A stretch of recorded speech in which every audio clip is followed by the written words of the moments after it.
Hei, siin täna teeme negatiivsete arvude korrutamist. Nii, uurime, mis meil on. Alustame sellest, mida me juba niikuinii teame. Me mäletame, et positiivne arv korda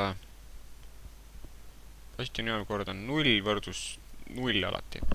Nii, ja kui me võtame negatiivne, näiteks -3 korda 0, siis see võrdub ka 0. Samamoodi, kui võtame -38 korda 0 võrdub 0. Ehk siis see on lihtne, väga lihtne, ma arvan, et see jääb sulle meelde, et kui sa ükskõik kas negatiivset või positiivset arvu korrutad, see võrdub 0-ga, ehk siis ma kirjutan siia, kui on neg ehk negatiivne arv korda 0, see võrdub ka 0-ga. Nii, et alustasime lihtsast, lihtne teatud. Lähme järgmise lihtsa juurde. Mäletad, et kui oli positiivne arv korda 1, see võrdus seesama positiivne arv. Seesama.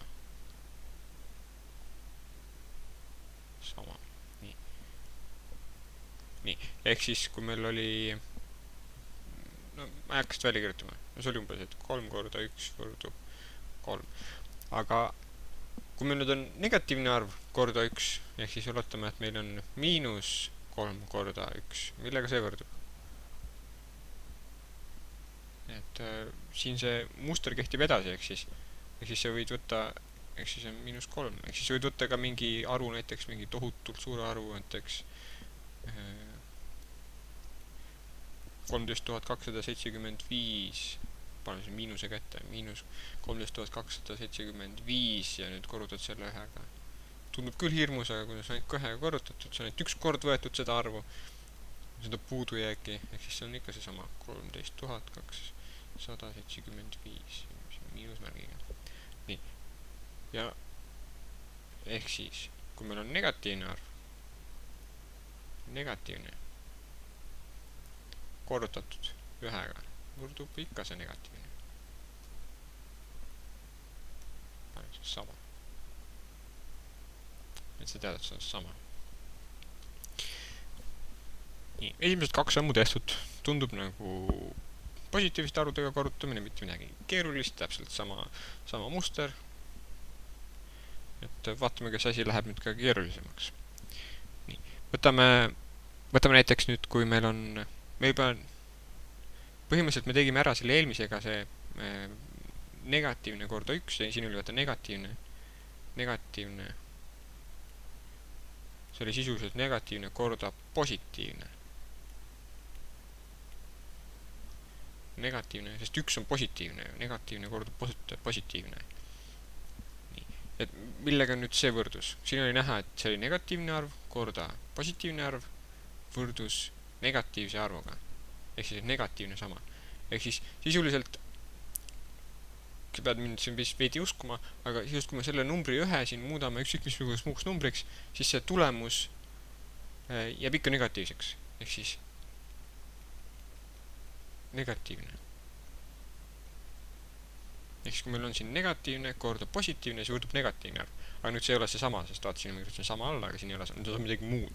Et võtame näiteks selle sama -3 korda, võtame näiteks 3. Ehk see on negatiivne korda positiivne, nüüd ma tean, et see võrdub negatiivne. Nii, ja kui meil on nüüd 3, et palju meil 3 korda võtame -3, vaatame, kas see süsteem töötab. Meil on 3 puudujääki. Mäletame, puudumärgi märgid olid meil sellised. Oli puudu. Ja nüüd võtame 3 korda seda. Puudu. Ja võtame 3. kord ka.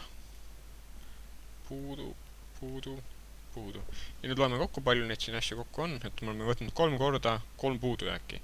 1, 2, 3, 4, 5, 6, 7, 8, 9. Midagi kahtlast on siin. Ja me saime -3 korda 3 on -9. Ma arvan, et sul tuli ka kohe meelde see. Et kui meil oli positiivsed arvud, näiteks oli 3 korda 3, see oli siililigi selge, et see oli 9. Ehk siis meil oli, siin oli siis 3 korda tuli lihtsalt võtta 3, ehk siis siin oli 1, 2, 3, 4, 5, 6, 7, 8, 9. Nad oli 9. See on ilmselge paralleel, ilmselge muster, et kui sa kõrvutad neid arve, siis sisuliselt sellel, sest vaata, kui sa võrdled nüüd nagu seda osa siin, võta natuke nüüd vähemaks, seda osa siin, siis see on sisuliselt, okei, no see ongi täpselt samasugune. Aga siin selle ees on mingi miinusmärk, mida siin ei ole. Ja see teisel pool võrdusmärkis see osa on ka täpselt samasugune nagu see. Ainult see mingi totakas miinusmärk on siin. Ehk siis see on ilmselgelt muster, et siis kui sa korrutad positiivset ja negatiivset arvu, siis sul jääb see põhimõtteliselt korrutus on sama, aga sa pead lihtsalt miinusmärgi panema.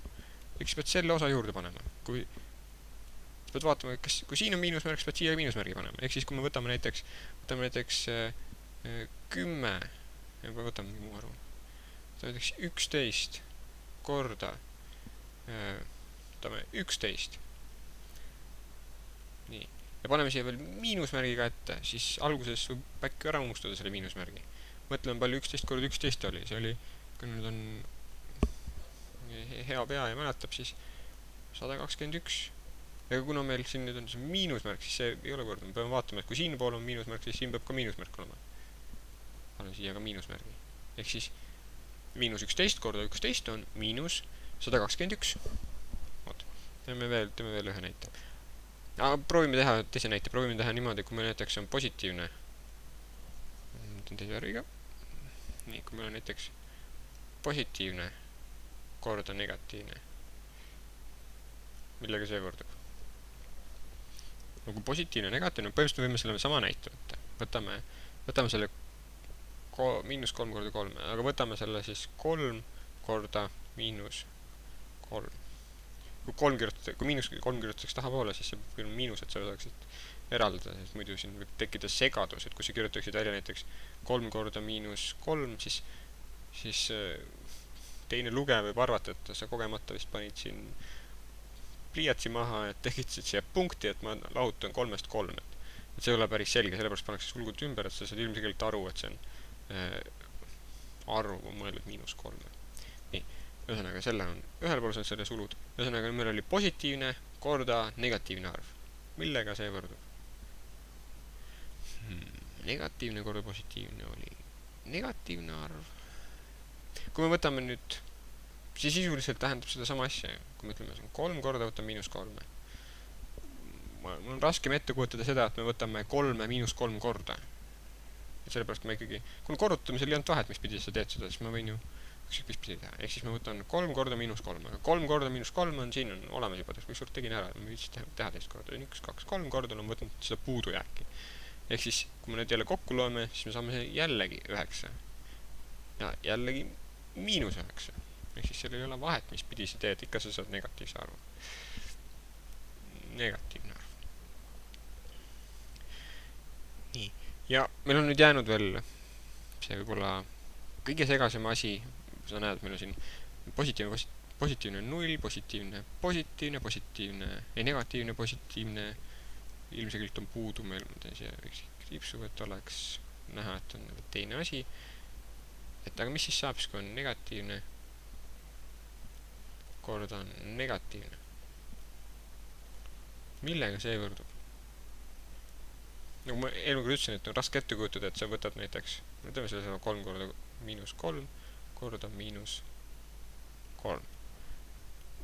Minul on raske ette kujutada, et ma võtan midagi negatiivset 3 korda. Ehk siis, et võtan puudujääki, võtan 3 korda, see minul on, nagu ma suudan seda ette kujutada, aga mul on raske ette kujutada seda, et ma võtan puudujääki miinus mingi puudujääk korda. Et selle kohta ma teen eraldi video, et miks ta just nii võrdub. Et ma praegu siin ei hakka seletamas, muidu see video läheb juba pikaks. Ehk siis siia kohe ära kirjutada, see võrdub 9. Ilma mingisuguse märgita 9 lihtsalt. Ehk siis siia võin kirjutada, et üldine reegel on see negatiivne korda negatiivne arv on positiivne arv. Teeme mingi näite veel siia.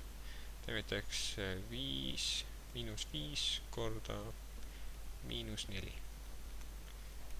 Millega see võrdub? Panen video korra kinni, mõtle välja. Nii, kui sa nüüd tagasi oled, siis ma tean, et ma ei tea, minul lihtsamalt ei meeldi, et ma alguses unustan miinusmärgid üldse ära ja siis ma pärast vaatan, mis ma nendega tegema hakkan korrutamise puhul siis.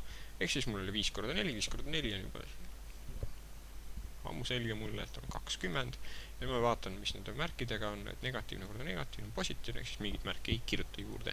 Eks jääbki 20. Samamoodi ma võtame siis näiteks -6 korda -10, millega see juurde, märgid unustame algusesse ära, teeme 6 korda 10, 60, ja vaatame märkidega ka, mis saab, see on siis miinus, on positiivne, ehk siis siin ei mõelda midagi tegema. Midagi ei pea sinna tegema. Ehk siis nüüd me oleme läbi teinud positiivse korda 0, negatiivse korda 0, me oleme positiivse korda negatiivse ja negatiivsega korda negatiivse. Meil